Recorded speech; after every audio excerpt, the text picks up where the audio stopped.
lot of the games at that time. They had extra monitors on top.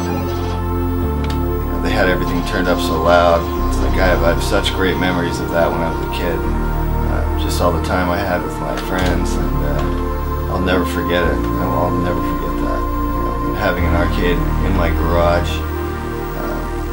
it's just reminiscent of it. It sort of takes me back. Being in that arcade and that bowling alley at that time was just the best. It was one of my greatest times in my childhood was skating and skating everywhere to get around, to get to that arcade, you know, to do those things that I loved to do as a kid, and just being with my friends, hanging out, nothing beat it. I was passionate about the games in an imaginative kind of way, and now it's really about sort of reconnecting with them. It's one of the things that, for me, is the collecting of the games is not only something that brings back memories, but the collecting of it is like, it gets into you. It really does. You start feeling like these games are a part of you.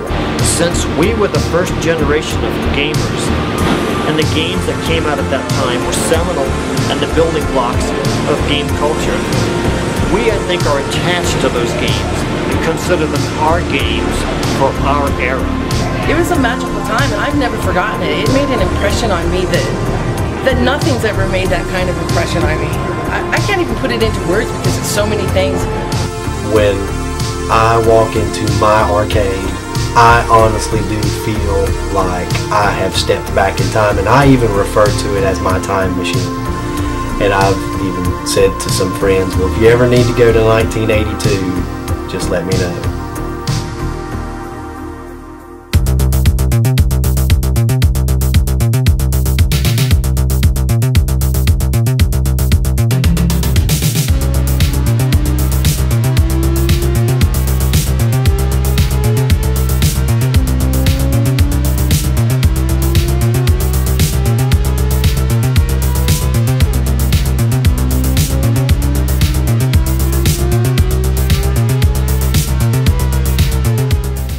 After Space Invaders, Asteroids, Defender, Pac-Man, Donkey Kong, all these games, it was the golden era where, as Walter likes to say, where new games were coming.